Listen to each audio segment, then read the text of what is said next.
Maria Santos had always been different from other girls in her neighborhood. While her friends spent their evenings watching television or gossiping about boys, Maria could be found in the old garage behind her house, practicing martial arts moves she had learned from YouTube videos and library books. Her father, a former military man, had taught her the basics of self-defense when she was just 8 years old. But Maria's hunger for knowledge went far beyond simple protection techniques. At 23, Maria worked as a cleaning supervisor at the downtown police station. It wasn't glamorous work, but it paid the bills and helped her save money for the martial arts classes she desperately wanted to take at the expensive academy across town. Every morning, she arrived at the station before sunrise, carrying her supplies and wearing a smile that could brighten even the darkest corners of the building. The police station was a world of its own, filled with officers who ranged from genuinely caring public servants to those who seemed to have forgotten why they chose law enforcement in the first place. Maria had learned to navigate this complex environment with grace, treating everyone with respect regardless of their rank or attitude toward her. Officer Derek Mitchell was one of those people who made Maria's job more difficult than it needed to be. A man in his early 30s with a permanent scowl and an attitude that suggested he believed his badge made him superior to everyone around him, Mitchell had a reputation for being particularly harsh with civilians, especially women and minorities. He had been with the force for nearly 10 years, long enough to develop a sense of entitlement that his supervisors either didn't notice or chose to ignore. Mitchell's desk was always the messiest in the bullpen, covered with coffee stains, food crumbs, and papers scattered in no particular order. When Maria would come to clean his area, he would make snide comments about her work, often loud enough for other officers to hear. He seemed to take pleasure in making her uncomfortable, dropping trash on the floor moments after she had swept or spilling coffee deliberately on surfaces she had just wiped clean. The other cleaning staff had warned Maria about Mitchell during her first week on the job. They told her stories of his previous encounters with their colleagues, how he would find excuses to write parking tickets for their cars, or how he would report minor infractions to their supervisor. Most of the cleaning crew tried to avoid him altogether, but Maria's schedule often put her in his vicinity during the afternoon shift change. Despite Mitchell's behavior, Maria never complained or showed any signs of frustration. She would simply clean up whatever mess he made and continue with her work, always maintaining her professional demeanor. This seemed to irritate Mitchell even more, as if her refusal to be intimidated was somehow a personal challenge to his authority. The tension between them had been building for months, with Mitchell's provocations becoming increasingly bold and Maria's responses remaining consistently calm and professional. Other officers began to notice the dynamic, with some feeling uncomfortable about Mitchell's treatment of the cleaning staff, but hesitant to speak up against a colleague. Maria's supervisor, Mrs. Rodriguez, was a kind woman who had worked at the station for over 15 years. She had seen many officers come and go, and had developed a keen sense for reading people and situations. She noticed Mitchell's behavior toward Maria, but also recognized something special in the young woman that others might have missed. During their weekly one-on-one meetings, Mrs. Rodriguez would often ask Maria how she was handling the stress of the job and whether she was experiencing any problems with the staff. Maria would always respond that everything was fine and that she enjoyed her work, but Mrs. Rodriguez could see the strength and determination in her eyes that suggested there was much more to this young woman than met the eye. The police station's break room was where most of the informal interactions between staff members took place. Officers would grab coffee, heat up their meals, and sometimes engage in friendly conversation with the support staff. Maria often used this space to refill her cleaning supplies and take her brief breaks between tasks. It was in this break room that Maria first overheard some of the younger officers talking about a local mixed martial arts tournament that was being organized to raise money for a children's charity. The conversation caught her attention because she had been following the event's promotion on social media and had even considered attending as a spectator. Officer James Chen, a recent academy graduate who had always been respectful to Maria, was explaining to his colleagues how he had been training in Brazilian Jiu-Jitsu for several years and was considering entering the tournament in the amateur division. His enthusiasm was infectious, and even some of the more experienced officers seemed interested in the event.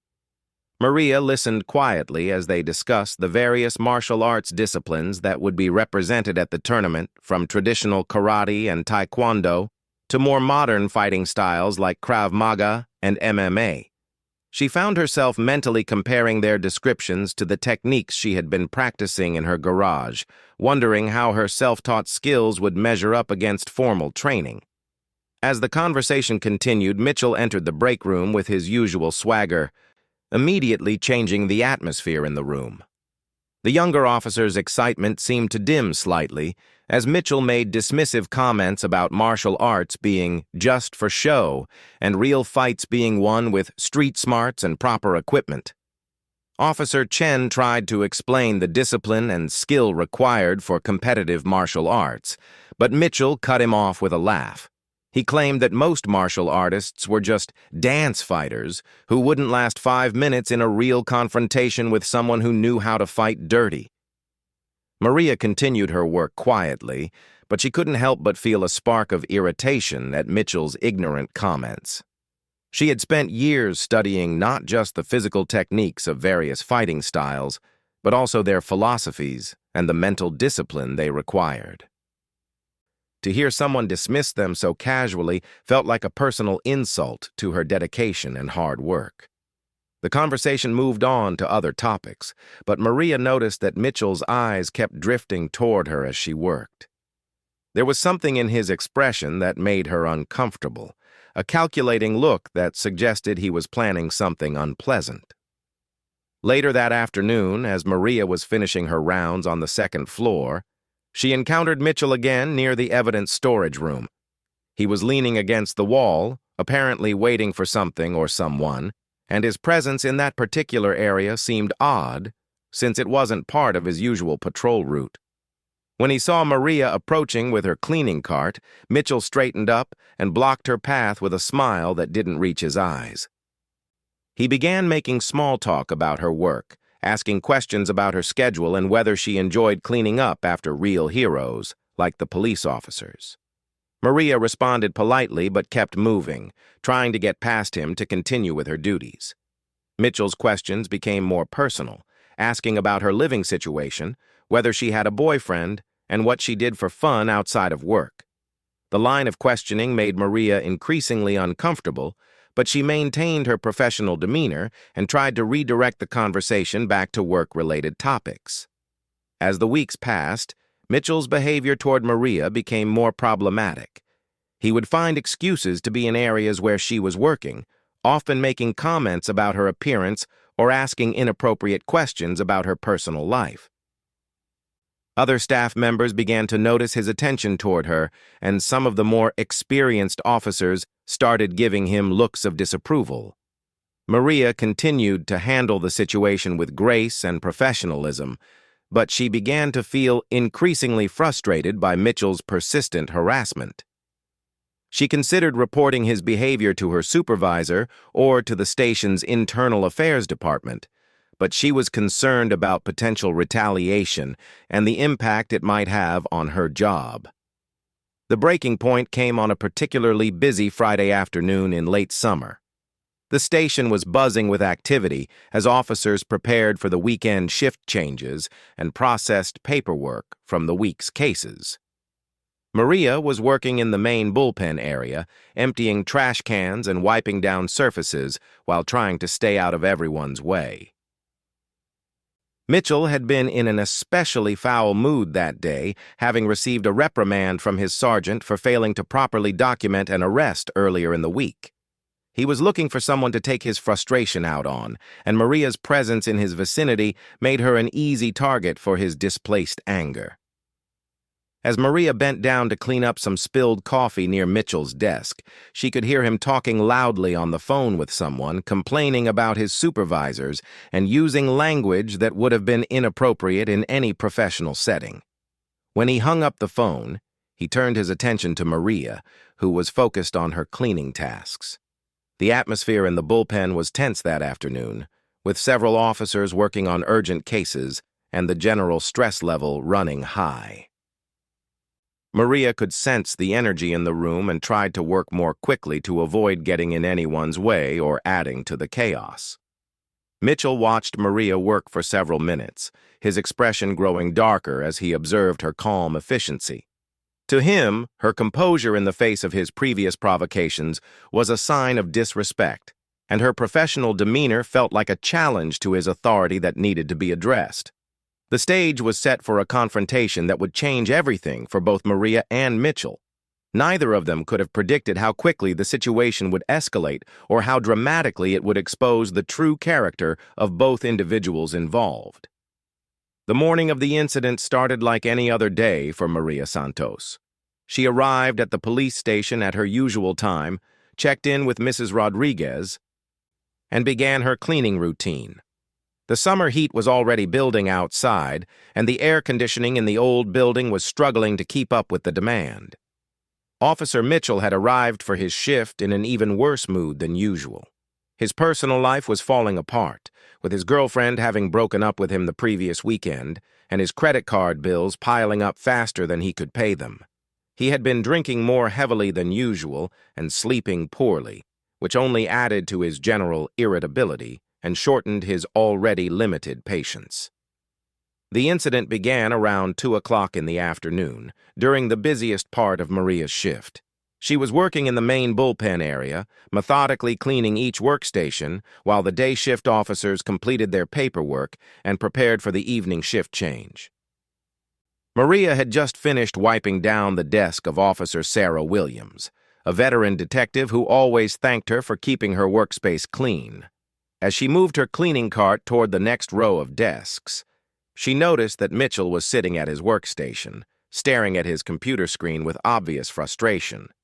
His desk was, as usual, covered with coffee-stained papers, empty food containers, and general debris that suggested he had little respect for his workspace or the people who maintained it.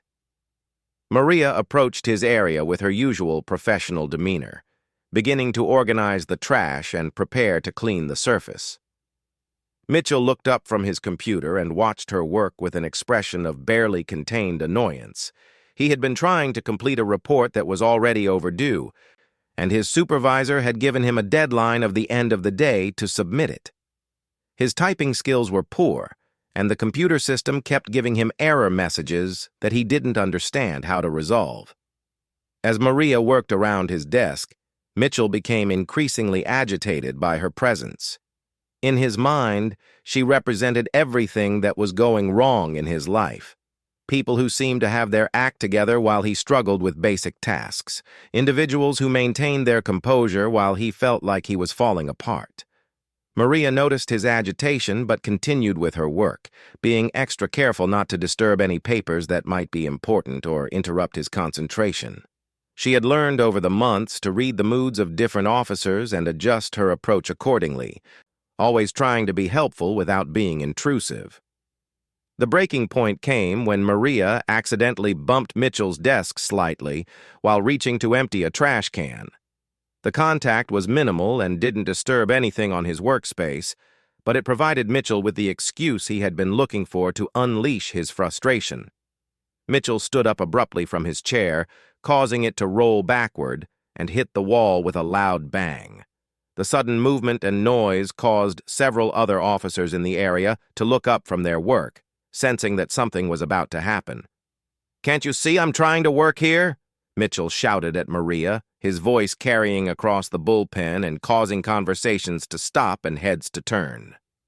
"Every time I try to get something done, you people are in the way, making noise and disrupting everything."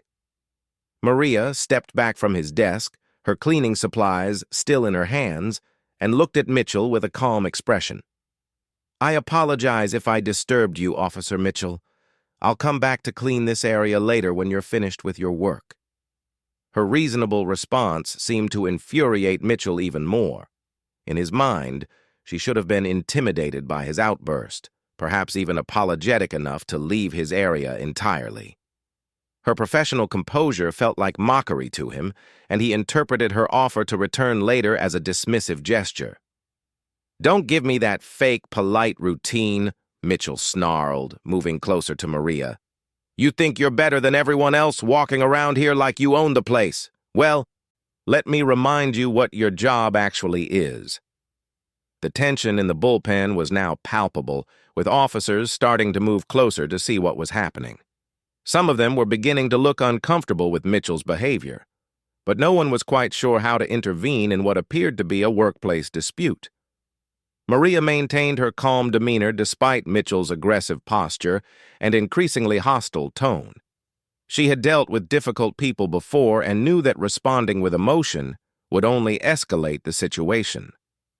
"Officer Mitchell, I'm just trying to do my job. If there's a problem with my work, perhaps we should discuss it with Mrs. Rodriguez." The mention of her supervisor seemed to push Mitchell over the edge. He grabbed the large cleaning bucket that Maria had been using, which was filled with dirty water from mopping the floors. The bucket was heavy, containing several gallons of grimy water mixed with cleaning chemicals. Without warning, Mitchell lifted the bucket high above his head and dumped the entire contents over Maria.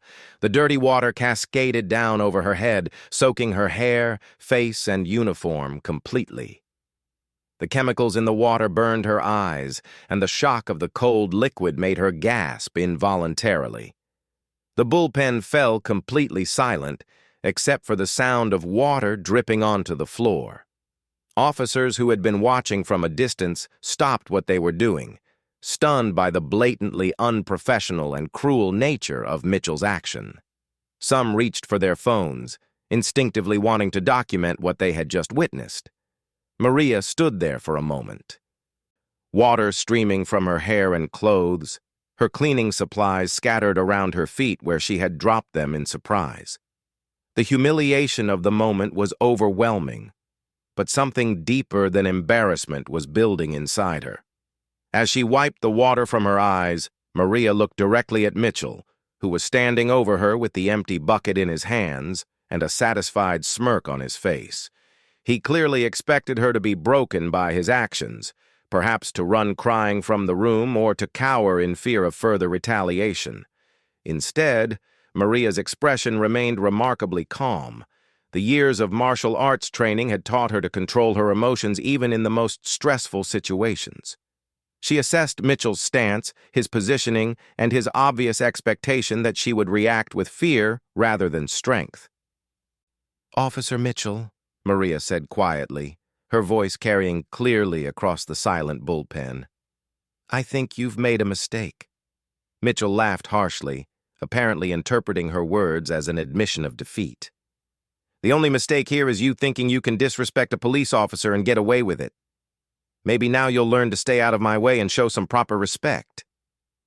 As he spoke, Mitchell moved even closer to Maria, apparently intending to continue intimidating her.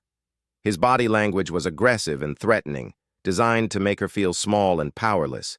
He held the empty bucket in one hand like a weapon, suggesting that the humiliation might not be over.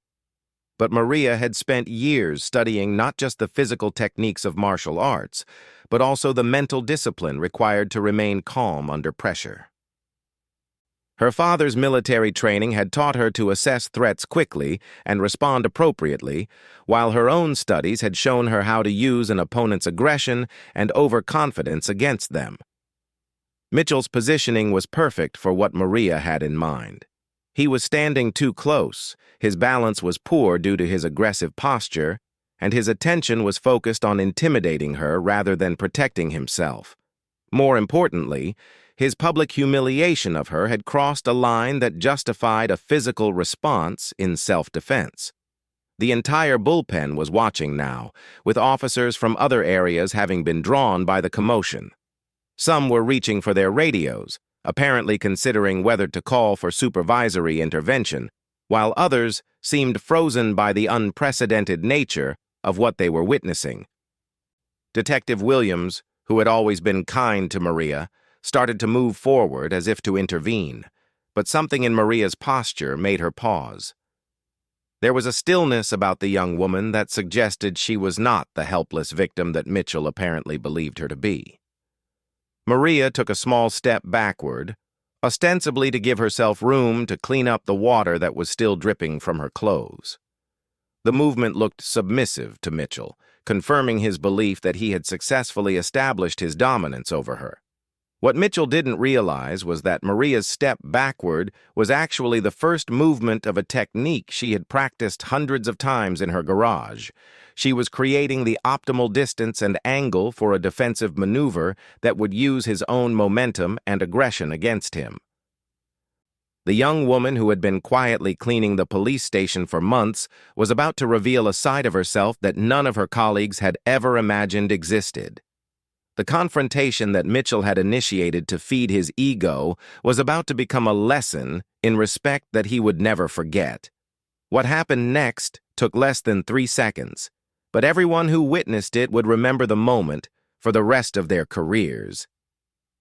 As Mitchell stepped forward to continue his intimidation, Maria moved with a fluidity and precision that seemed to defy the laws of physics. Her right foot swept behind Mitchell's left ankle, while her hands came up in a perfectly executed defensive position.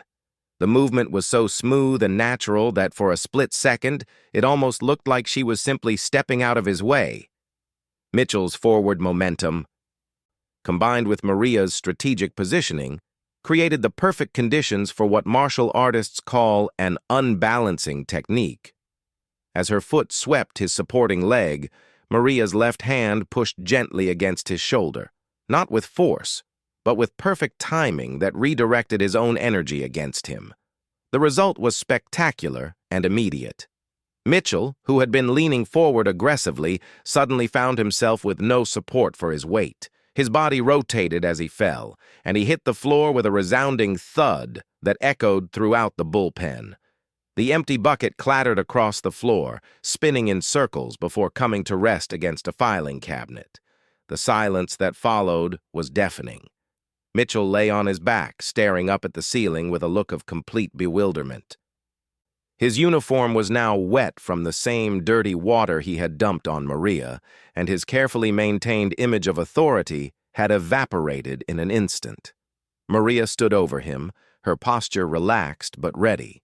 There was no aggression in her stance, no indication that she intended to continue the confrontation. She simply waited to see whether Mitchell would attempt to escalate the situation further or if the lesson had been sufficient. Detective Williams was the first to break the silence, a low whistle escaping her lips as she shook her head in amazement. "Holy shit," she whispered, then caught herself using profanity in front of a civilian. "Sorry, Maria, that was just impressive." Other officers began to murmur among themselves, their conversations a mix of surprise, admiration, and concern about what would happen next. Some were checking to see if Mitchell was seriously injured, while others were clearly trying to process what they had just witnessed. Mitchell struggled to sit up, his face red with embarrassment and rage. The humiliation of being taken down by someone he had been bullying was overwhelming, and his first instinct was to lash out even more aggressively. He started to get to his feet, his hand moving instinctively toward his service weapon. "Don't," Maria said quietly, her voice carrying a tone of authority that no one in the room had ever heard from her before. "You've already embarrassed yourself enough for one day. Don't make it worse." Officer Chen, who had been watching from across the room, quickly moved to position himself between Mitchell and Maria. His training in Brazilian Jiu-Jitsu had given him a deep appreciation for what he had just witnessed, and he could see that Mitchell was about to make a serious mistake. "Derek, calm down," Chen said firmly, using his first name to try to establish a personal connection. "Everyone saw what happened.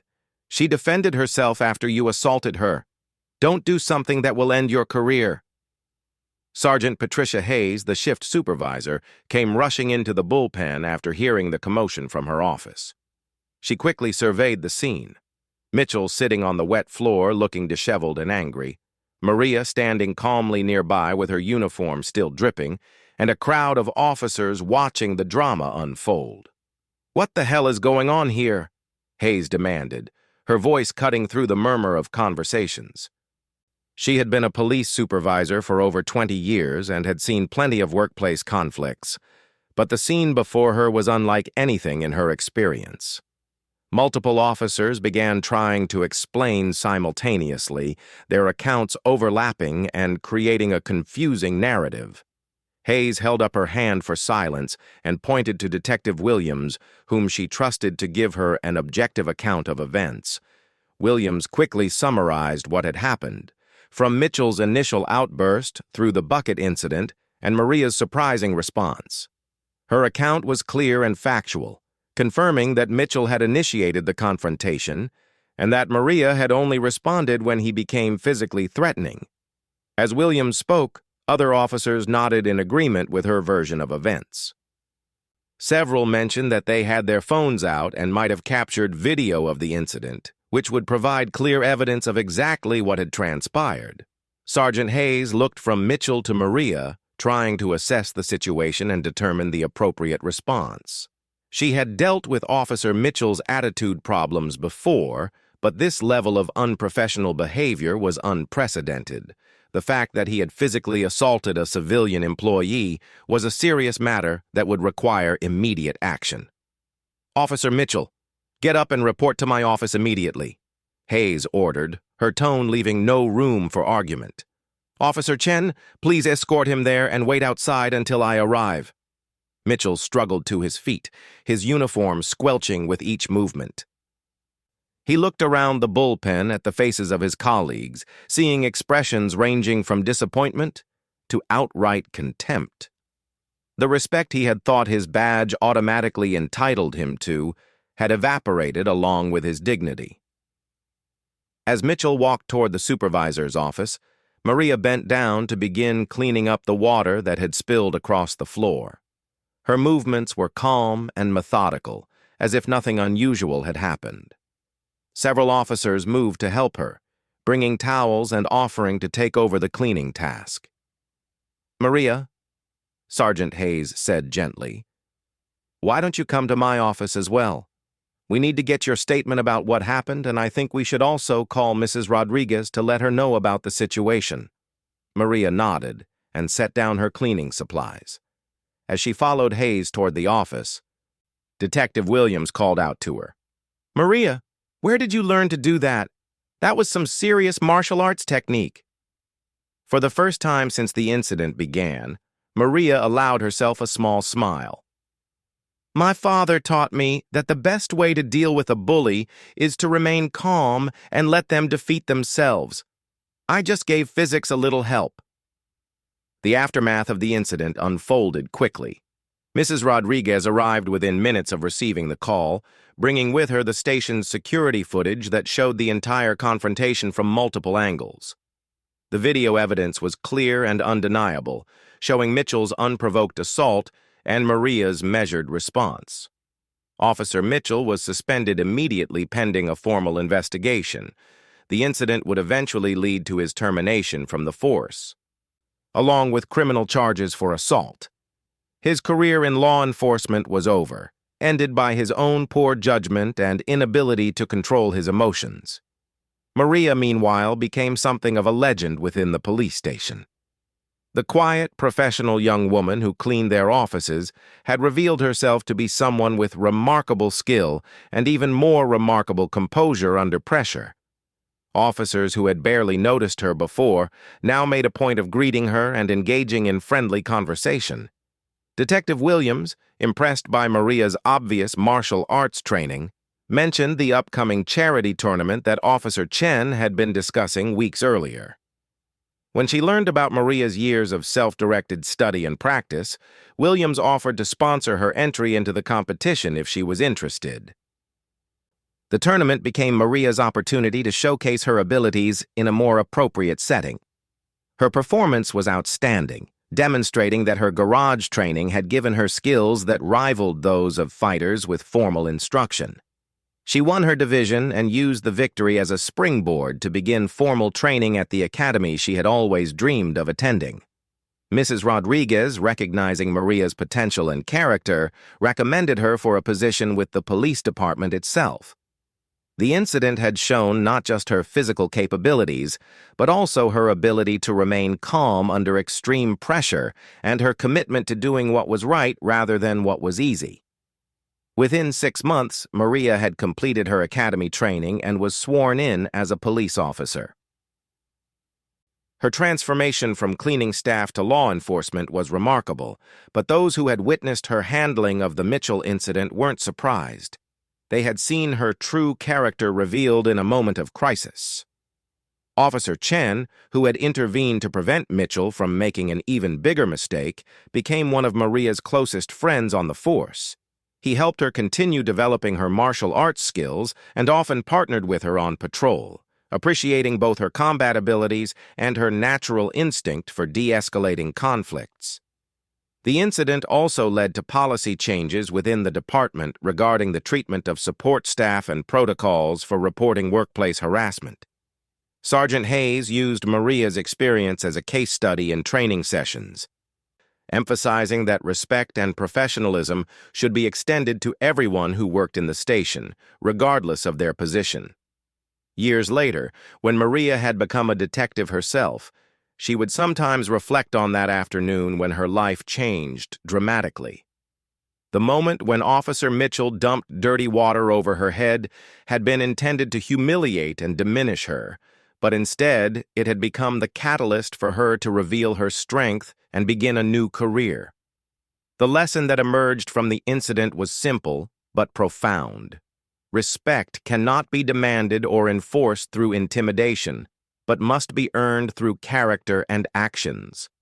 Mitchell had learned this lesson too late to save his career, while Maria had demonstrated it in a way that earned her the respect and admiration of everyone who witnessed her response. The police station returned to its normal routine, but with a new understanding of the remarkable people who might be working quietly among them. Maria's story became part of the station's folklore, a reminder that strength comes in many forms and that sometimes the most impressive displays of power come from those who use it sparingly and only when necessary. The empty bucket that Mitchell had used to humiliate Maria was eventually thrown away, but the memory of what happened that day remained vivid for everyone who was there.